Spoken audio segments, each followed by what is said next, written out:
Salut Gaël, Salut Maxime, comment vas-tu? très très bien. Ça va? Aujourd'hui, on prend le large.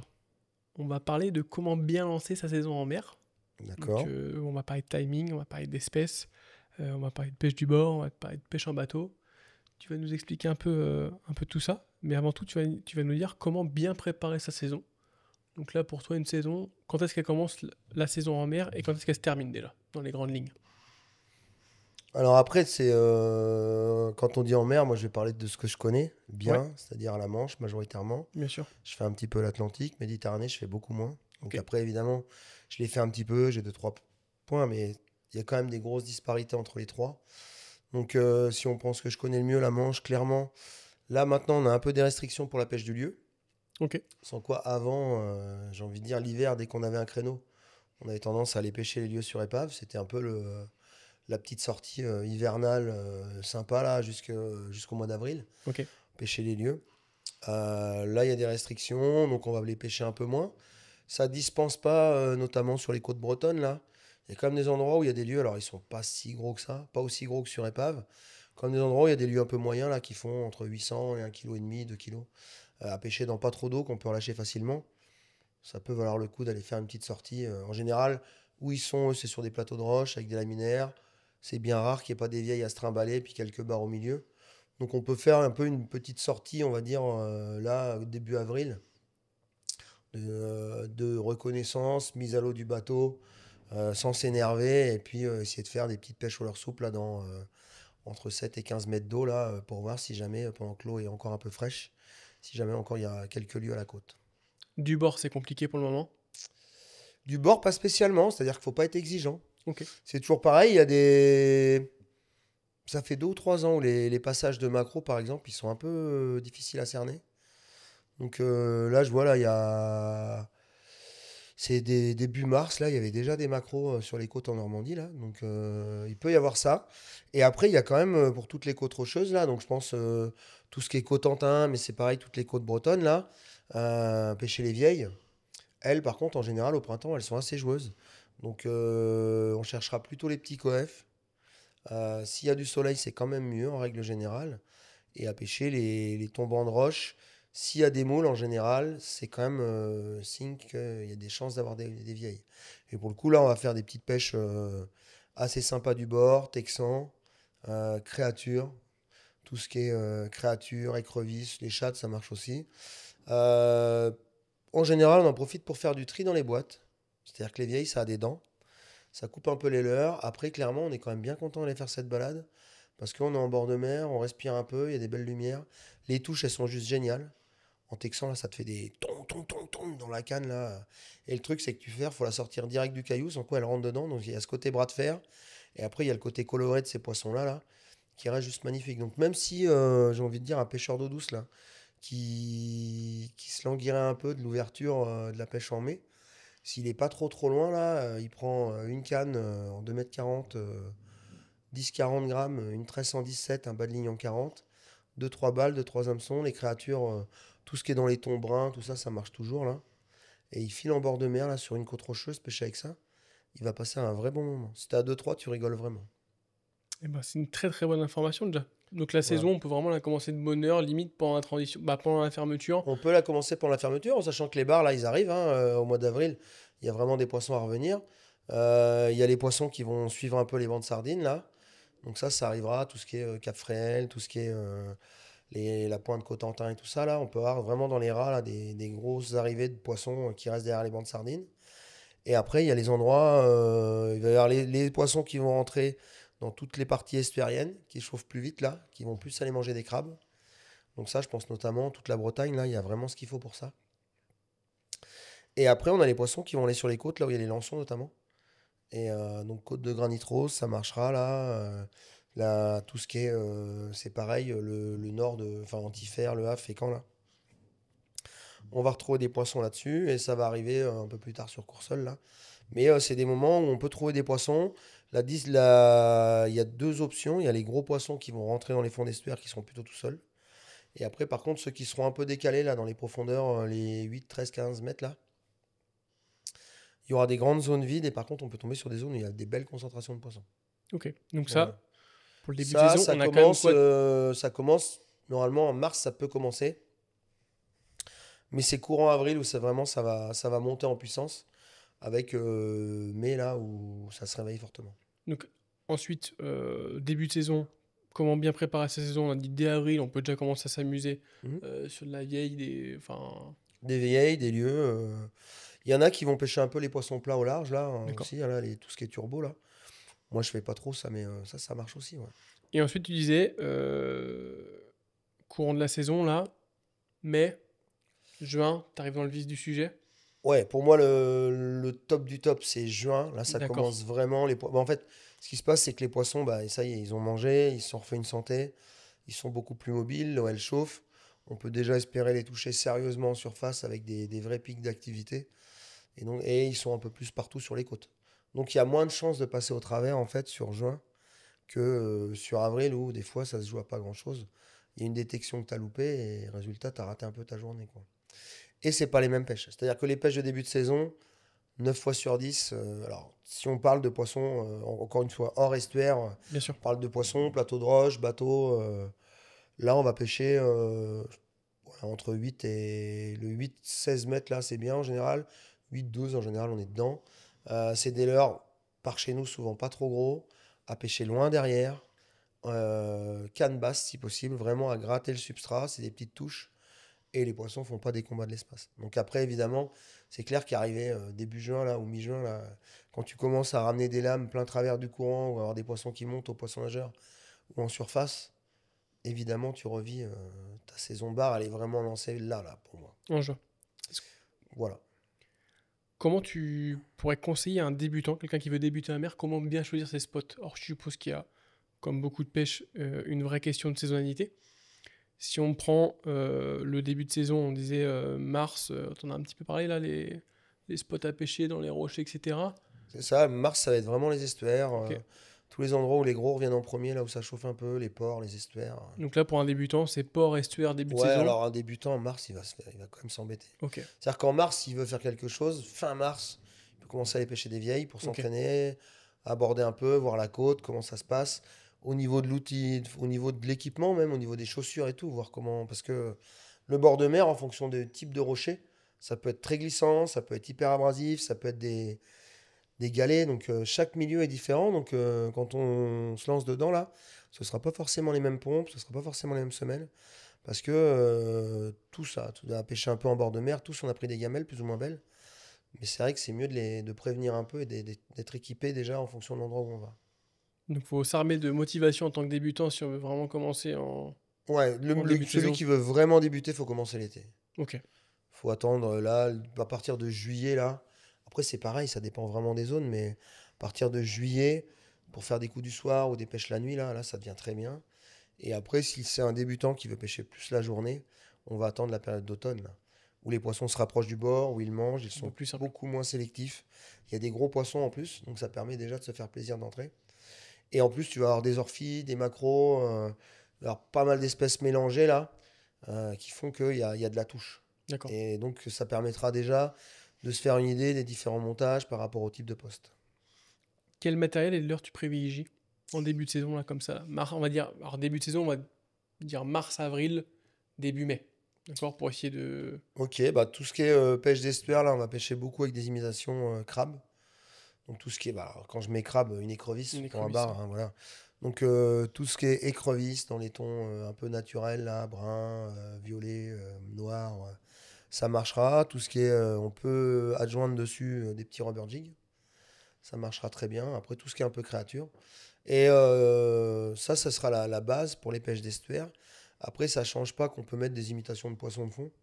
Tout ce qui est goby, tout ça là, on pourra pêcher sur le fond. Souvent, ça fait un peu plus de bruit quand ça tombe. Donc, on réservera ça les journées où l'on est un peu plus trouble, où ça pousse un peu.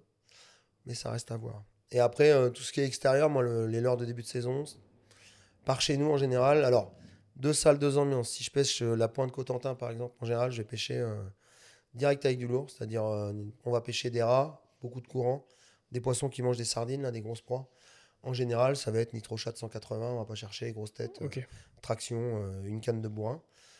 C'est réservé à un public averti, ça. À partir du moment où on va pêcher dans les rats. Et après, pour les pêches plus cool en dehors des rats, là où il y a des lançons notamment, Là, on va pêcher des petites veines d'eau sur des alternances sable, rocher ou gravier, là.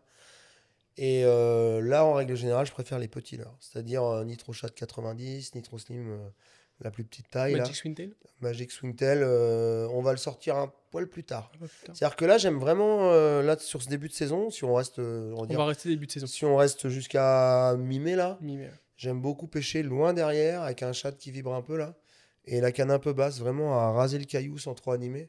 Et donc, j'aime bien avoir un petit peu de vibration. Ça me permet aussi de tendre plus ma ligne, donc de pêcher plus loin, et ça lui donne une évolution plus horizontale, c'est quand même plus pratique. Et le Magic Swingtail, on va le réserver à partir du mois de juin, là, justement. Plus des pêches à la volée, des poissons plus mobiles dans la colonne d'eau. Si on sait pas trop où ils sont, là, on va y aller. Là. Début de saison du bord ou en bateau? Tu pratiques les deux? Je pratique majoritairement en bateau en début de saison parce que Ok. j'y vais moins souvent. Parce que j'ai les truites de mer, les brochets à fouetter. Je peux pas tout faire. Tu peux pas être partout. Et donc, c'est vrai que c'est plus l'occasion qui fait le larron. Et j'attends la meilleure saison pour y aller du bord. Après, sachant que, je te dis, là, on l'a pas fait cette année parce qu'on a eu un temps quand même vraiment très froid sur le mois de mars. Mais d'habitude, on va déjà pêcher un peu les vieilles du bord. Là. Je sais qu'Antoine, il y allait, lui. Moi, j'ai pas eu l'occasion d'y aller. Là, j'avais d'autres trucs à faire. Et mais par contre, voilà, ça, c'est les premières sorties. Et je sais que quand j'allais en Bretagne, je pêchais un peu les lieux du bord, là. C'était sympa. Bon, on prend plein de touches. C'est vraiment rigolo. Quelqu'un que tu conseillerais pour celui qui veut se lancer un peu du bord, là, un peu polyvalente? On peut pas tout faire, mais on sait que dès qu'on est à pied, on peut pas emmener 36 000 matériel. Non. Un peu pour découvrir, là, tu partirais avec quoi comme... Après, c'est toujours. C'est entre pêcher des parcs, par exemple, où il y a des structures partout. Ou pêcher les baïnes en Méditerranée ou en Atlantique. Ou alors les étangs méditerranéens, il y a une grosse différence à chaque fois. Après, la canne standard, si on n'a pas un besoin de distance impérieux, ça va être une 2,40, 2,50 là, en 10,30, 10,40. Avec ça, on fait déjà du boulot largement. On met un moulinet taille 4000, une tresse en 17 ou en 15. Et après, ça va faire le boulot. Le bas de ligne, on va l'adapter en fonction du truc. Ça fera déjà. Moi, je pêche souvent avec la Yellow Shot, là, j'aime beaucoup cette canne. Yellow Shot, Shore Launcher, là, ça c'est deux cannes. Donc la Shore Launcher fait 2,70 quand j'ai besoin de distance. Après, moi, je suis pas trop bâton au niveau des cannes. J'aime bien qu'elles plient. Mais après, je sais qu'il y a des gars qui pêchent sur des gros poissons avec des cailloux. Ils doivent vraiment les arrêter. Et pour le coup, on va monter un peu en puissance de canne. On va mettre du 15-60. Et on verra ce que ça donne. On serre là, on met 20 centièmes en tresse. On serre, on met du 45 en bas. Et voilà. Après, c'est quand je pêche l'estuaire, par exemple. Là, je vais pêcher des estuaires. Bah, souvent, je vais prendre une pepper, par contre. Là, Pourquoi? clairement, bah, les estuaires, par définition, la plupart du temps, par chez nous, là, c'est sablo-vaseux. Donc déjà, il n'y a pas de roche, très peu. Donc, c'est pas abrasif. Il n'y a pas de structure. Les poissons mangent pas forcément des très grosses proies. Donc, on va être amené d'une à lancer des petits leurres et de deux à prendre des poissons qui vont pas forcément trouver de quoi se réfugier et casser la ligne. Donc, on peut se faire plaisir à pêcher avec des cannes un peu plus petites Plus light, ouais.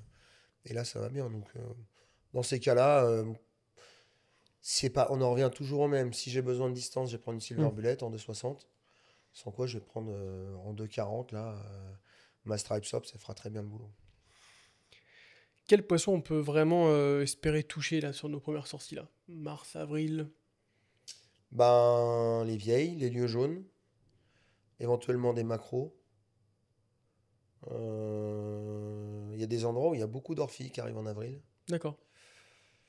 Et après, sur la Méditerranée, je pense qu'ils ont encore davantage d'espèces. Là, ça refroidit moins. En tout cas, vraiment de quoi s'amuser Donc quand même voilà. aussi en mer sur le... Ah ouais, bah en mer, en fait, il y a toujours de quoi s'amuser. C'est-à-dire que ça dépend ce que tu as comme attente. Mais le principe de la mer, c'est qu'il peut y avoir des arrivages massifs là. Par moment, ça va durer 15 jours, 3 semaines. Si tu es au bon endroit, tu peux vraiment te régaler. Après, ça passe et ça revient, et ainsi de suite. Pour réussir sa saison en mer, est-ce que c'est important de planifier, pardon, planifier certaines choses? Toi, tu me parles beaucoup des marées, tu es vachement à l'avance. Est-ce qu'il y a quand même des facteurs à prendre en compte pour optimiser ses sorties, quand même, que ce soit du bord ou en bateau? Est-ce que toi, en amont, tu prépares certaines choses en te disant, OK, dans 3 mois, là, il y a telle marée ou autre. Est-ce qu'il y a des facteurs à prendre en compte comme ça avant de partir en mer? Bah, je sais que je fais un peu ça en bateau. C'est-à-dire que sur les marées d'automne, notamment, les coefs qui me plaisent bien là, alors ça dépend des endroits où on va pêcher. Parce qu'en fait, j'ai des. C'est ce qui est assez déconcertant en mer. J'ai des endroits où je pêche bien avec des coefs de 50. Et il y a d'autres endroits, C'est-à-dire qu'un estuaire là, qui chauffe bien et qui va rester un peu chaud en fin de saison, là, s'il se vide pas trop, je vais pouvoir pêcher les plateaux là où ça chauffe encore Mm. et où les poissons vont rester et faire des cartons. Et à contrario, les zones où les poissons ont l'habitude qu'il y ait un peu de courant pour se nourrir, s'il n'y a pas de courant, tu vas avoir du mal à les trouver. Donc c'est deux salles, deux ambiances. Donc en fait, j'ai planifié mes sorties en fonction de ça. C'est-à-dire que toutes les sorties plutôt estuaire, baie, je vais pas forcément chercher des gros coefs et je vais plus chercher des conditions météo un peu cool, pour notamment si les températures ont tendance à refroidir. Ouais. Et à contrario, les endroits où il y a du courant d'habitude, je vais chercher à avoir du courant. Parce que les poissons ont l'habitude de ça, ils ont besoin de ça. Et le courant, ça va les concentrer à un moment donné, à un endroit donné. Ils vont être là où c'est le plus facile et donc, pour le coup, j'aurai moins à chercher. Mais c'est toujours la même histoire. Le facteur numéro un en mer, du bord, comme en bateau, c'est le vent. C'est-à-dire, si j'ai le vent en pleine tronche, là, alors il y a des fois où ça prendra des poissons quand même, mais quand tu lances ton leurre et qu'il finit dans la dune derrière, par contre, tu sais que t'es pas au bon endroit. Tu vois. Ça, c'est la base C'est et la ça peut base. arriver. En fait, le pire, c'est que ça peut arriver. Alors que des fois, tu fais 40 bornes. Nous, on a la chance, la Normandie, c'est hyper découpé là. Et en fonction d'où t'es, tu auras le vent, soit dans le dos, soit Déplacer il rapidement. passe au-dessus des Mm. falaises et tu ne l'as plus. Donc tout est possible. Mais le vent, c'est le facteur numéro un. Parce qu'après, même s'il y a trop de vent, ça va venir troubler l'eau. Alors pour celui qui pêchera en surf, c'est pas forcément gênant aux appâts. Par contre, au leurre, moi je déteste pêcher de l'eau trouble. Donc si je peux, je cherche de l'eau la plus claire possible là. Et avoir le vent dans le dos ou au moins un peu de travers, quoi. Ça facilite les choses. Mm, Bon, c'est bien, on a un peu balayé là sur le début de saison. mm. Un petit peu sur comment aborder cette première partie. On a dit mars, avril, vraiment, on va dire début mai. Si tu devais te faire une petite boîte à tout faire là, pour le gars qui veut partir là, disons après le podcast, il dit c'est bon, Gaël, il m'a motivé là, je vais aller me faire une petite sortie là. Tu prends quoi dans ta boîte? T'as parlé de créatures, t'as parlé de lames, t'as parlé de nitro. C'est ça. Alors les créatures, c'était vraiment pour les vieilles. Alors ça Ouais. attrape un peu de tout, mais ça reste vraiment. Alors on peut faire les vieilles dans les roches et on fera les barres en estuaire avec. C'est-à-dire que là, si on veut, là nous on prend, tu prends un 6 orcombe, ça marche toujours. Tu prends une chunkro là, en 3-5 là, c'est pareil, ça fera le boulot Prendre des largement. coloris, tu disais un Les peu coloris un peu marron. brun, Ouais. marron là, tout ce qui est un peu naturel là, plus ou moins foncé en fonction de la nature du fond, mais ça fait souvent le boulot ça, largement. Après, pour les barres du bord, c'est toujours bien d'avoir un ou deux nitrochat de 90. Il y a deux avantages. Le premier, c'est que ça se lance loin, c'est compact. Et le deuxième, c'est qu'on peut le ramener aussi bien en linéaire, comme un chat, comme un poisson nageur. On lance, on mouline. Ça va pêcher un peu toutes les couches d'eau. Il y a quand même des journées où c'est redoutable. Et sur les endroits où il y a du sable, là, on peut même pêcher doucement à gratter le sable avec. Ça marchera toujours très bien. Et donc, Nitro Slim, pareil, la petite taille, là, ça ira très très bien. 15 grammes, ça suffit largement. 10 grammes si vraiment il n'y a pas beaucoup d'eau. Et après, il faut toujours avoir un ou deux petites jigs métalliques, quoi. Ça, Les lames c'est la aussi. base. Les lames, on va prendre les lames. Alors, en début de saison, je fais pas trop. Je fais un tout petit peu plus tard. C'est une question de vitesse d'évolution. Le jig, ça me permet de pêcher toutes les couches d'eau, mais les lames aussi, ouais. Mais le jig, c'est pour celui qui débute. S'il y a un truc à avoir, c'est un jig là, à 20 grammes, argent d'eau bleue ou un truc comme ça là. Ça ramassera tout ce qui bouge et ça permet d'avoir les touches facilement et puis de prospecter à des distances, justement quand il y a du vent ou n'importe, aussi bien en linéaire qu'à dandiner sur le fond là. Parce que le jig, on va l'animer en linéaire, en continu là, ça ira très bien. Mais d'un autre côté, je peux très bien l'animer sur le fond et puis voir les vieilles le prennent bien, les lieux. Donc on peut prendre plein plein de poissons et c'est une très bonne école. Et la lame après c'est le sauve-bredouille par excellence. Ça, l'idéal c'est quand il y a un peu de courant, mais quand il n'y en a pas, ça marche quand même. On lance et on mouline là. Si ça accroche un peu, on peut enlever le triple du milieu là. Ça s'accroche pas tant que ça. Si on parle de la Runner Blade, là, c'est vraiment un leurre qui se met bien la tête vers le bas, là. Et pour le coup, ça va lui raboter un peu le nez dans les cailloux, mais elle s'en sort très très bien. Et l'avantage, ça, c'est que pour celui qui débute, il n'y a pas besoin de ferrer. On se fait arracher la canne des mains, enfin, ça se bloque net. Celui qui pêche en eau douce au chateur, là, qui a un peu l'habitude, c'est un peu le même délire. Donc pour le coup, ça, c'est vraiment pratique. Et notamment quand il y a des belles chasses un peu loin, là, ça pêche vite, ça se lance loin, et c'est un peu comme le jig, ouais. Très bon outil. Jig Runner Blade. Des coloris préférés pour la mer? Ouais, non. T'as pas En de fait, couleur j'ai des préférée pour couleurs, la mer? j'ai des couleurs que je préfère. Mais pour en discuter avec mes potes qui pêchent par exemple beaucoup en Loire-Atlantique ou d'autres qui pêchent ailleurs, eux, c'est d'autres couleurs qui ressortent systématiquement, alors que celles qui marchent chez moi ne le sont pas forcément chez eux. D'accord. Donc en général, moi je fais assez simple, hein. J'ai une base un peu bleu argent là, pour quand il y a des sardines, quand il fait beau, si vraiment ça, c'est en général ça marche. Et après j'ai une base un peu marron ou marronasse avec des reflets plus ou moins argentés, mais ça fait le boulot là pour tout ce qui est truc de roche. Mais ça n'empêche que la blanche marche toujours très bien, que ce soit la Birman White ou l'ancienne là qu'on avait en Runner Blade là.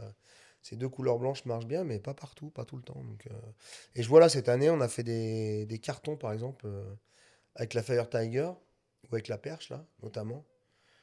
Qui sont des... Alors moi, je faisais beaucoup avec le Revenge perche. C'est une des couleurs que j'aimais beaucoup pour pêcher les laminaires, justement, là où ils mangent des petites vieilles, des poissons de roche. Ça sortait vraiment du lot. Et pour le coup, la lame perche, je l'ai moins mise en runner blade parce qu'elle avait le ventre orange. Mais il se trouve que quand la lumière elle est un peu basse ou quand elle est un peu piquée, c'est vraiment bien. Mais voilà, donc c'est pour ça que avant tout, il faut que ça plaise aux pêcheurs. D'accord. Après, ce qu'il faut voir, c'est soit on imite des poissons comme les sprats, les sardines, donc on cherche du brillant brillant. Soit on cherche à imiter des poissons de roche et on va chercher des trucs plutôt marron, marronasse, des trucs de ce genre-là. Ça, c'est la base. Eh ben, merci Gaël pour tous ces bons conseils pour démarrer la saison en mer. Là, le but c'était d'aborder un peu le début de saison pour les plus courageux et ceux qui veulent. C'est exactement ça. Après, dans les petits tips, là, pour les anecdotes, là, pour les pêches de lieu, un lieu, Ouais. ça voit clair. Ça Ok. a des gros yeux, hein. On le voit déjà. On voit l'œil, il rigole pas du tout. Et pêchez pas trop gros. Pêchez pas trop gros. C'est souvent 25, 28 centièmes là. Si l'eau elle est claire, il y a quand même plus de touches. Pêchez en linéaire, pas forcément à dandiner là. Linéaire lent, quitte à faire un peu d'ascenseur sur le final là. Souvent ça va les déclencher. Et sur les barres, c'est pareil. On évite les grandes tractions en début de saison là. On pêche vraiment plus parallèle. Canne basse. On lance, si on est en bateau en dérive là, on lance un quart ou trois caravales en fonction du courant. On laisse couler. Et après, on mouline canne basse en suivant bien le fond. Il y aura beaucoup plus de touches comme ça qu'à faire des grandes tractions. Et ça sera complètement différent pour le mois de juin. Et juin, juillet, on pourra un peu plus faire les fous. Ouais. Bon. Exactement. Merci beaucoup pour tous tes conseils. N'hésitez pas à nous dire en commentaire, là, pour ceux qui nous voient sur YouTube, si vous avez des questions. Tu prendras le temps d'y répondre comme à ton habitude. Et nous, on se donne rendez-vous au prochain épisode Ouais, puis vous nous ferez un retour de de tout ce que ça. ça a donné. Ouais. C'est-à-dire ceux qui ont essayé les lames là, du bord de mer ou les jigs. Là. N'hésitez pas à nous faire un retour. Hein, c'est toujours intéressant. Je vous dis, il y a des disparités énormes. Mais parce que nous, on parlait du bar franc. Là, mais par contre, il y a les bars mouchetés qui vont arriver aussi sur les côtes, là, un peu plus au sud. Là, et résultat, eux, ils sont encore plus joueurs que nos bars. Donc, il y a moyen de se faire plaisir. Envoyez tout ça, on regardera ça avec grande attention. Carrément. Merci à tous de votre écoute et puis on se dit à très bientôt.